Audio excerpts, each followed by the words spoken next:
Welcome to M&A Access, the official podcast of the Alliance of M&A Advisors. My name is Gina Galusha, and I'm coming at you from Summer Conference in Chicago. Today we have Nick Phillips with us from Biggs Coford. Nick, welcome. Thank you. It's great to be here. So we would love to hear your story of how you got into the biz. What does that progression look like? That kind of thing. Yeah, so I started at Biggs Coford fresh out of college with this aspiration to become a CPA and to do accounting, and I was so excited in college. You don't look like an accountant. Well, I have the glasses for it. Okay. Okay. And all right. It's and the responsibility. And the responsibility of wearing these glasses and looking like an accountant. But yeah, so I practiced tax for about 4 years, and Chris Blees is the managing director of Biggs Coford Capital. A little background on our firm is a boutique investment bank working with companies in the $2 to $8 million, $10 million EBITDA range, and industry agnostic. So really working with founder owners. And he would grab me, and I'd work on deals with him. And so excited! This is the most fun. Way better than tax. So I always prioritize his tasks over tax to an extent. And after about 2 years, he invited me to come work full time in the investment bank. That was about 10 years ago now. Wow. Have you ever asked him what enticed him to pluck you out of the sad, gray life of an accountant? Well, no offense to accountants out there. We love you. Well, I'm about to offend all the accountants. He said I was annoying all the other accountants because I liked to talk, and I liked, to really understand financials and get real deep into, the businesses. Basically they said I was too extroverted, and they kicked me out. Oh, you were too chatty. Too chatty.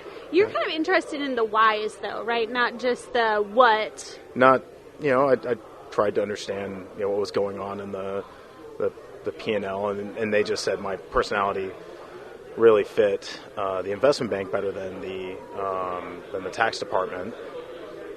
And and Chris was looking for someone, and I was always super excited about building Excel models, and he just said that it would be a good fit. So fast forward, 10 years been working at Biggs Coford, working on transactional work. And here you are. Yep. Not to admit to being a creeper, but I have watched the progression and loved watching the progression of when I first met you and Chris. You would kind of follow him, and he would lead the meetings, and you would sit and listen. And I will never forget the one time he didn't come to conference because, he's die hard. And he was like, well, yeah, Nick's got the table. It's all good, and just kind of set you free into the wilderness. And so it's been fun to watch that. It's been really, really exciting because the investment bank was just Chris and I when I first started. Mm-hmm. And basically I was in on all the meetings and on every deal we worked on, and I was his right hand. And now we've built a department, right? We've got 5 people, including myself, running deals. And, I'm sorry, 6, including Chris, but 5 running deals on the day-to-day. And so it's been really fun. Chris has empowered me to build the department and to train my team and to, manage transactional work and our sell sides. So I've really cherished that, and he's been such an incredible mentor for me. It's amazing. If I could be half as good of a boss as him, it's crazy. But he takes so much time out of his day to explain everything and go super, super in depth. Just a phenomenal teacher and mentor. So I've really, really lucky. Absolutely agree on the teacher part. And that makes such a huge difference in a leader, right? When they're willing to sit down and not just say, do this thing, but let me tell you why we do this thing, and being willing to hear those questions and answer them, and that patience and that love for exchanging knowledge. What would you say if you could share 3 big Chris takeaways from your time with him in the last 10 years that you have really taken and made part of your practice? Man, that's a tough question. I think Chris is so good with clients, and he really takes the time to understand their business and their needs, and he owns projects in, like it's his business. Three things. Well, okay, what's the first thing that stands out to you? You said he really gets to know his clients and their needs. He's and always their wants. proactive in the way he approaches clients, and he's always forward thinking, right? Like anticipating the next phase of the deal, or looking at a company holistically and what's best for them. Listening to their goals, putting their goals first is another thing that he really, really seeks to understand. The other thing with Chris is he's so creative.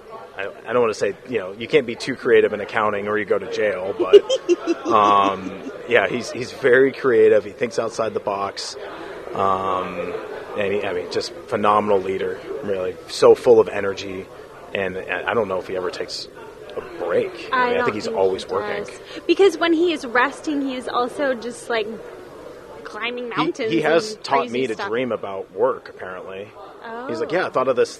I woke up, I had this dream about work. I was like, yeah, did you build a client for it? He should build a client. Okay, so if you guys can't tell, we have a Chris Love, and Chris is one of our SEMA instructors. He's one of the originals who helped build the SEMA program. So if you want to learn a little bit from Chris too, you should take SEMA. Should absolutely take the SEMA. You took SEMA. I did take the SEMA. Yeah. How was that experience for you? How did it kind of help you set up for success? What I loved so I got a unique experience of hearing some of the SEMA from Chris as he was mentoring me and teaching me about investment banking. Because, I went to school for accounting, so I had to play a little bit of catch-up in the first couple years of my career. So the SEMA course was basically, and at this point I had already gone through one or two deals, which I think was instrumental in learning during the SEMA course. Because the SEMA course is like a crash course on every little thing that you can experience or run into in a deal. And it gives you deep insight into each different phase and the best way to manage those phases. So I think for people trying to get into investment banking or buying a business, I find it really interesting that some owners have taken the SEMA course to when they're going to sell their business, to become more knowledgeable about what to expect and how to build value in a business.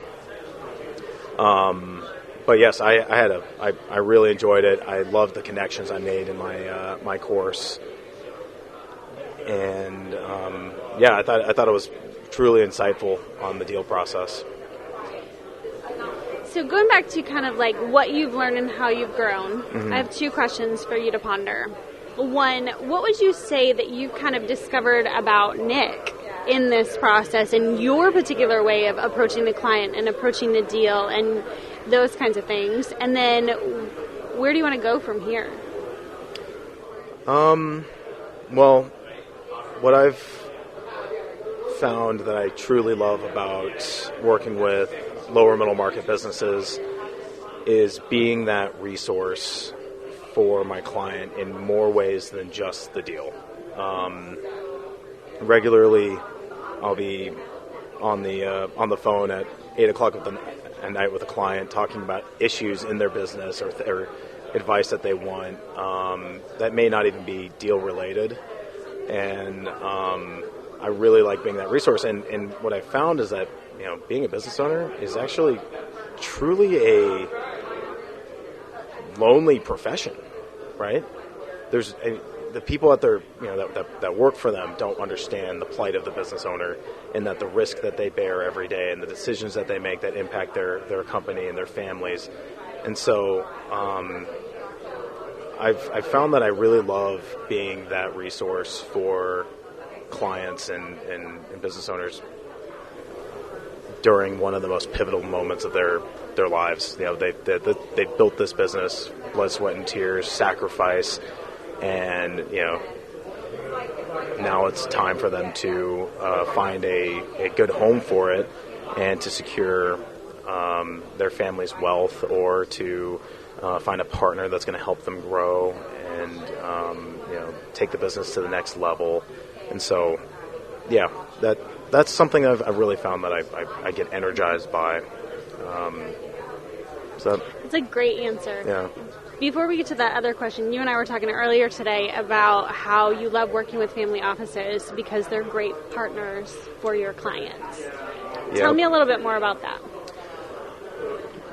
Well, I feel like a lot of my clients don't exactly want their business run through a private equity ringer where there's a 5-year investment horizon. Not all of them. Some of them are like, I want whatever's going to provide the best opportunity for my business. But a lot of my clients will say that I want legacy super important to me. My people are super important to me, and valuation is important. But this is I care about these people. Like they're the people that have helped get my business to where it is today, and they like the longer term horizon. So they're not just the business isn't just being transacted every few years. It isn't being exactly squeezed for every dollar. Sometimes you hear with private equity or being an add-on, merging an enterprise into another can be very disruptive and scary for employees. There's family office is I think a great alternative to a pure private equity buyer.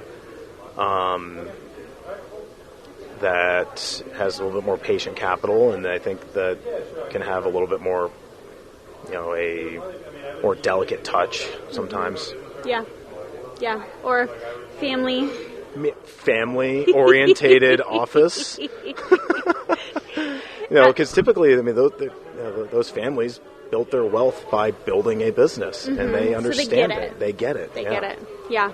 Now that you have had the opportunity to be a part of building this team at Big Covert, because now you guys are your own department there, right? Yeah, rather than just Chris and Nick team. The duo. Yeah. It was dynamic. It was great, honestly. I think it still is. It still is. I mean, Chris and I work together every day. Mm-hmm. He knows exactly what's going on. Yeah. I was on a call the other day with Emily, and you two were chitter-chattering in the background, and she had to move to a different room. We're both very loud, and that's why in our office they put Chris and I in, for one, separate sides of the office that don't have a ton of people around us. So that you're not distracting. Less comes disruptive. Back to why they took you out of accounting in the first place. Yeah, they kicked me out. Get out of here. So what are you looking forward to now? How do you want to grow? I really want to build. I really like my team. I want to build them up. Emily has been instrumental in the department. Someone I can rely on all of my tough engagements, and so I want to lift her up and continue developing her. And then I want to build a larger investment banking practice. What do you think is a key to building up a great team in investment banking? I think it's support, accountability, and I mean, honestly, it's my team has a lot of fun. Like, maybe too much fun sometimes. Like, not in a, like, we go out and party and stuff, but, like, we're always laughing, joking around, and, making sure that we've got, a fun working dynamic, because it is a lot of hard hours and can be extremely stressful, tight turnarounds and stuff like that. So, making sure my team has the resources that they need and that I'm setting a good example for them I would never ask them to do something that I wouldn't do myself, or make them work more hours than me. I will be right there next to them, leaving the office when they leave the office. So yeah, gone are the days of the analyst in the closet working 20 hours a day. No, sometimes that does still happen, and we mostly put them in the closet as a joke, but that's where you start having all that fun you have, right? You're going to have so much fun in this closet working for 20 hours. I'll see you tomorrow morning. But it does happen, or it used to happen a lot more than it does now. I feel like it's a more humane community of professionals. Do you agree? Yeah, I think it is a little more humane. I don't know. I mean, once again, we're kind of homegrown. It's not like Chris never worked at another investment bank. I've never worked at another investment bank. So if those investment banks are putting analysts in a closet for 20 hours, then that's a standard practice. I just don't know about it. Right. Right. So. That's fair. So you come to conference a lot. I see you in the sessions. And education seems to be pretty important to you. How do you go about learning? Well, no, let me take this back. How do you go about deciding, okay, what's my next learning horizon? Where do I need to grow next? Do you find that because in a deal you're like, oh, dang, that structure, I don't know enough about it? Or is there another way that you discover your areas of opportunity for education and growth? Well, this profession, you can always learn more. There's no end to the learning here, and so it's you have to be constantly learning on the fly, to be honest. If a deal has something you're not educated on, then you have to find the expert to help you with that, or to help you understand that. What's great about Biggs Coford is that we are a CPA firm, and we have a ton of resources in that area. And so that helps with structuring and tax and stuff like that if we need it. When I'm coming to the conference, I do end up speed dating a lot of the private equity groups that come here, but I do carve out time for market updates. There's some, I wanted to learn more about kind of the impact of AI on the M&A landscape, so I signed up for that one.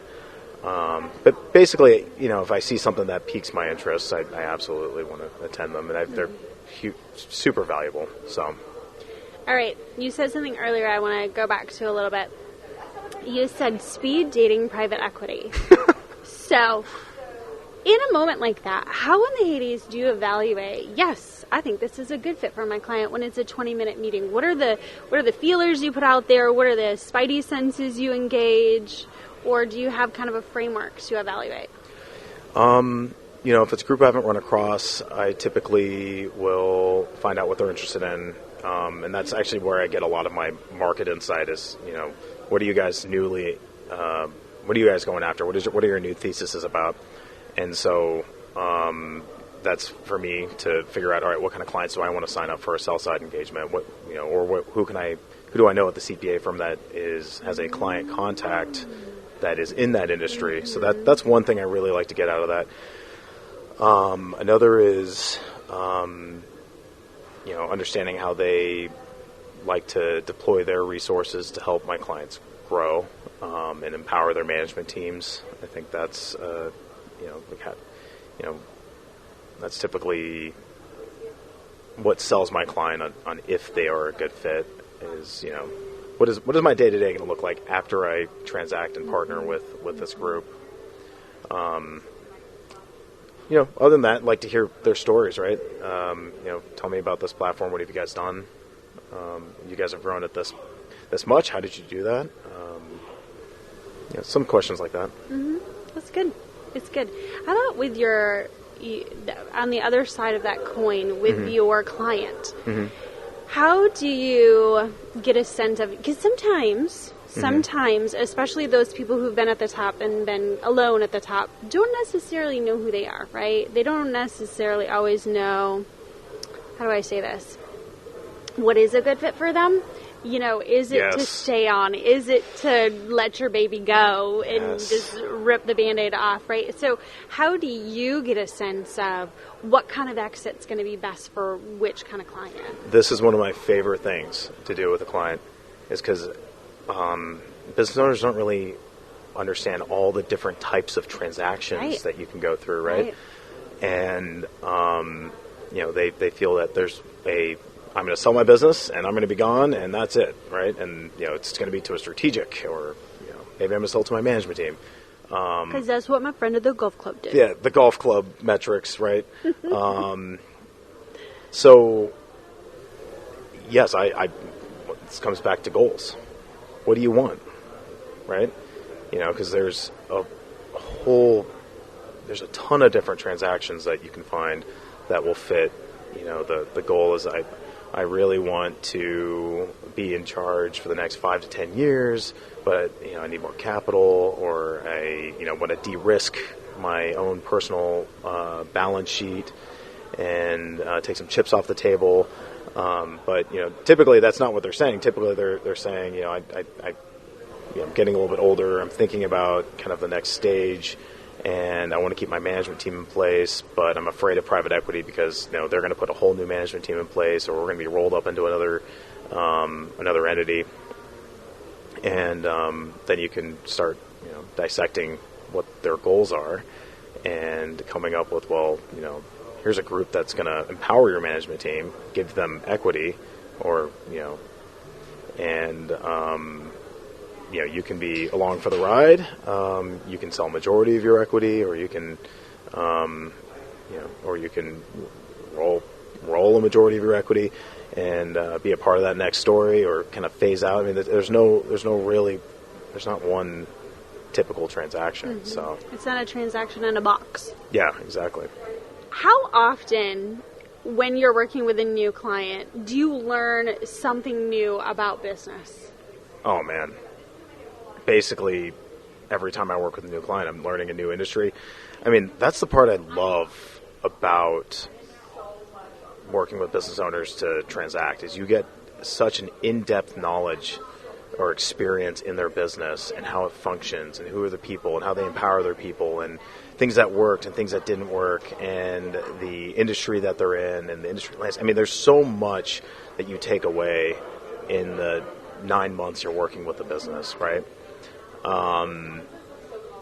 So constantly learning, and what's great about this as well is that you're working with businesses that can transact. Typically, are going to be better businesses, run better. Mm-hmm. So you get to learn how these business owners have built this over the years, and it's super cool. How often are you able to take those little nuggets that you've learned, and when a business comes to you that maybe isn't ready, mm-hmm. Is it helpful to know those nuggets so you can pinpoint, hey, absolutely, this is where you are, where you need We're to grow? not going to have a good process is one of the harder conversations, but we on the front end of our transactions, we do something called a market value study where we assess the business. Mm-hmm. We reach mm-hmm. out to probably about 5 or 6 buyers in the space and ask them what they're looking for, what kinds of things kill deals for them, what does valuation typically look like, and get some insight into that particular industry from real buyers. We call that a market value study. Summarize that in a report, give it to the business owner and say, hey, here's the things that you really need to work on. Easy things like customer concentration, over-reliance on the owner. You really need to empower your management team because how important you are for the business, sometimes counterintuitive to the business owner, how important you are to the business is actually going to detract value. It's actually going to scare a lot of business owners off. Mm-hmm. And so, having those kind of conversations and say, we think you're going to transact for, this multiple range, and here are the reasons why. If you worked on those things, you could transact for another turn or two of EBITDA, mm-hmm. Or it's really you're not ready to go to market. You have too large of a customer concentration.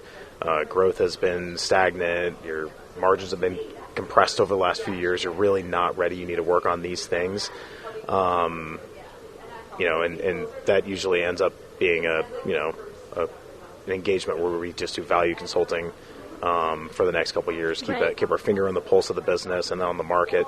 Meet up with them every 6 months or so to kind of get an update and see when they might be ready to go to market. Maybe this analogy is unkind of me, but sometimes... You unkind? Never. No. Never. Delightful to talk to. Always. Except when I'm yanking off the street to join a podcast. So yeah, very uncomfortable. I can see how in one of those moments when, it's almost like a dance mom, right? They made this child. This child is beautiful. And I just called their baby ugly. Yes, exactly. How often how do you mitigate those feelings? Because I can see that. If you it depends on how want ugly to continue to support them. I called their baby. There's only been a handful of cases where, the business owner has ever been like kind of, I wouldn't say offended or anything, or, kind of, we never really worked with on the back end of these things. But, really it's objective. We're not being, we're not ripping their business apart to rip their business apart. Like, believe me, I want to sell your business. I really do. But what's best for you is that you work on these key things, right? And you're going to have a much better outcome. And generate more wealth or, whatever. It really is, it's try to be empathetic. I mean, there's been a couple instances where, a company comes to us and we look at it and we're like, there's nothing we can do. Like this, where you're at right now, there's no transaction that I think makes any sense. And those are the really hard conversations. I bet. Yeah. No, because with the others, you can say, here's the ways we can help. Yeah. Here's the timeline. Here's all the things that you can do to turn your business or double the enterprise value of your business. I mean, business owners get really empowered. And that's the other thing about this is it opens up their eyes and they say, okay, I can do those things. And it can be really, really empowering. And, we have gone out to market with a couple businesses that, went through a process and at the end of it, something killed the deal, right? And those are so empowering. You literally see these guys or these business owners go and start implementing all the things that as they're going through due diligence, they felt slightly insecure about, like, oh, I don't really have that, I don't have this, and they're implementing all these things that they learned throughout the process to be better positioned for the next sale, and those are really fun stories. It's like you started running your business when you to sell it. You started running your business better. I don't know. I really, really enjoy watching that because even it's like this painful due diligence process, and if you just came out of that without anything, brutal. That would be brutal. Brutal. Because it's so vulnerable. It is super vulnerable. Yeah. Yeah. Do you have a story of a time that you pulled a crazy Hail Mary to get a deal over the finish line? I mean, there's always things that you have to make concessions on, or you sometimes make concessions on to close a transaction. I do remember one deal I was working on where the owner decided the night before to pull his rolled equity. He's like, I'm not going to roll any equity over some small thing. And so at 1 o'clock in the morning, we had an all-hands call. And what was crazy is we got what we wanted after he pulled his rolled equity. Whoa. At 1 in the morning. And it was at the finish line. At the finish line. And in the grand scheme of the whole transaction, this one particular item really was not significant, right? And I think it was just the nitpicking and the death by 1,000 cuts that my client just said, nope, I'm not rolling any equity, and we can close tomorrow if you guys are comfortable with that. I actually really enjoyed I wouldn't say thoroughly. I enjoyed it. I enjoyed it quite a bit.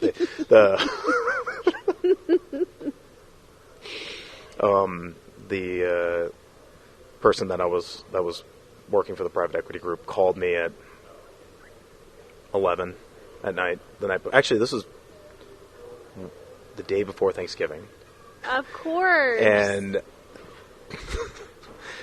she calls me, he's pulling his rolled equity. We can't do that. That's like we'll have to go back to our investment committee. We're going to be 3 weeks out from closing. This just cannot happen. And I was like, okay, it sounds like, we probably should find a solution here. And my client's really passionate about this. So, maybe you should talk to counsel and we'd figure out if we can get past this. We got what we wanted. I was sweating. It was not a fun conversation at 11 o'clock at night, but that was the best Thanksgiving dinner you've ever had. Oh man, I had so much cranberry sauce. Yeah, it was a pretty. The victory pie. It was a victory. Yeah, but it's just kind of like if private equity groups could just reduce the death by 1,000 cuts to clients or to business owners, it wouldn't push them quite that far. We were just in the market update talking about how 40% of deals don't close, and a lot of that is inefficiencies. Either, if in the preparation, right, or in that diligence moment. What do you think are kind of the major hurdles that could be fixed or refined to diminish the cuts? Diminish the cuts? I think making sure that the deal was very well spelled out at the time of LOI would probably reduce the amount of cuts. And making sure the business owner has good legal representation that understands the deal at the timing of signing the LOI, so that when we're going through the legal process and arguing over all the various provisions in the purchase agreement, it would be more streamlined in that manner. I think business owners or investment bankers should do a deep dive into the business to make sure there's nothing glaring at them that's going to kill deals, and having a diligence room built out prior to signing the LOI would also streamline that quite a bit. And there? Actually, I'm sorry. I mean, also educating the client, right? Making sure they understand what to expect. And I basically, this is whenever I talk to a business owner about, or tell them about what to expect after signing the LOI. They're like, well, we're about 10% of the way through the process. We have 90% left. Because they think like you're almost there. We're almost there. They want me. I mean, not even close. And I try to describe to them how horrible the due diligence process is going to be. You're going to feel very vulnerable, and there's going to be 500 requests, and we're just going to have to take it one bite at a time. And I usually say, like, I wish I could adequately describe this process to you, but I'm going to fall short, and you're still going to feel like this is the worst thing you've ever went through. But it's going to be pretty tough. Preparation of expectations. Yeah. I have a similar story, totally different. I used to take my students on their senior trip, and I would prepare them for the very worst. Like, you will miss flights, you will sleep on airport floors, you will, and just walk them through. These are the things that might happen, but it's still going to be a great ride, right? We're still going to have a so good much time. Fun. And one of the other teachers came to me and she's like, Gina, did you tell them there's no toilet paper in Italy? And I was like, no. I did There's not. only bidets, and it's going to be horrible. Tell them you might need to pack some just in case. But like that preparation of expectations, it's so much easier. I've never brought my own toilet paper. I'm going to be honest with you. No. No, but you've never needed it either, have you? No, of course not. I never needed toilet paper. You're good. I bet they're going to cut all of this. But my point is that if you really heighten the expectations of what could suck, but the reason why you're still doing this, and then remind them, you talked earlier about the goals, that makes a big difference in their mindset as they approach it, right? This is, I mean, this is the end goal, right? I mean, obviously, to sell your business, it's a lot of work. You're going to feel like you're doing you're going to have 2 jobs at least. Your management team's going to be stressed. You're going to be stressed, and I mean, it's pretty special, like having someone trust you to that level with their baby. For sure. I can see the honor in it. Are there ways that when the management team is so stressed, like you mentioned, what are they getting out of this, right? And how do you work them through the process too when they don't have that goal line in front of them? Well, you got to understand what their goals are and what incentivizes them to be excited about a transaction. And it's very dependent upon, it's case by case with each business, right? For instance, working with a business right now that's been owned in a family for a very, very long time. And they are looking and saying, you know what? Having the resources and being a part of a larger organization is not only going to make our products better and what we do better and our stakeholders happier, their clients and vendors, and it's going to provide more opportunity for my management team because we're a small business. Like the management team can grow only as far as the business can take them, right? That's fair. So they're all kind of capped out at their level, and being a part of a large organization will provide significant more opportunities for their management team to, once again, deliver a better product, provide stability and longevity to the business if there is some headwind that they ran into and the business had to, pivot or maybe even go out of business. That's not exactly what this company's worried about, but and so getting the management team excited, it's this is, for one, the business owners care about you guys. They wouldn't just sell this so that they can chop it up and turn it into something else. They want you guys to be happy and have more opportunity, and they want the best for their clients, their business, and their people. So nice. And then we structure bonuses at closing. It kind of helps a little bit, but yes. And we typically structure those bonuses in kind of 2 parts. First is at closing, half in a year, because after about 6 months, everyone kind of sells in. They're like, oh, okay, the world's not ending. I just needed to get through 6 months to feel comfortable, and this is the new normal. And at a year, usually they're totally fine. But Biggs Coford actually just went through a transaction ourselves.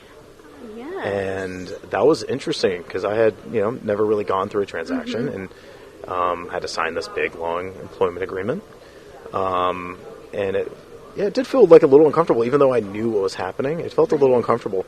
And you fast forward now, we're about 7 months in, and we have so many more resources, and nothing's changed. It's been Chris is still leading the charge. I feel like we can deliver better services to our clients, and the longevity of our legacy and our and Biggs Coford is now more secure than it has ever been. So I feel really good about it. That's pretty cool that you can say from the other side this process works. At first I was like, am I the baddie? If I got this wrong? But no, it's been totally fine. Yeah, it's actually everyone's happy. We haven't lost any managers. We lost a couple of associates, but they were leaving anyway. But everyone's been extremely happy. So when all is said and done, and all the paperwork is signed, and all of the transactions are in the bank, how do you say bye after that intense a time period with someone and being on the phone with them every day for an hour, working so closely with them? I'd say every client that I have run a deal on, I have become very close friends with. Catch up. It really sucks. And I had one client, actually I've had one recent client that was like, well, we're still going to be friends, right? I'm coming to your wedding when you get married, right? And I was like, yes, but first I have to be dating someone. Do you know anyone? Do you know anyone? but it's really tough. It hurts. Like it really sucks going from having, like making these deep relationships and then having to back away slowly as as the transaction's over. And I try to maintain the relationships as best as possible, but I can't be talking to you every day for an hour now, right? Right.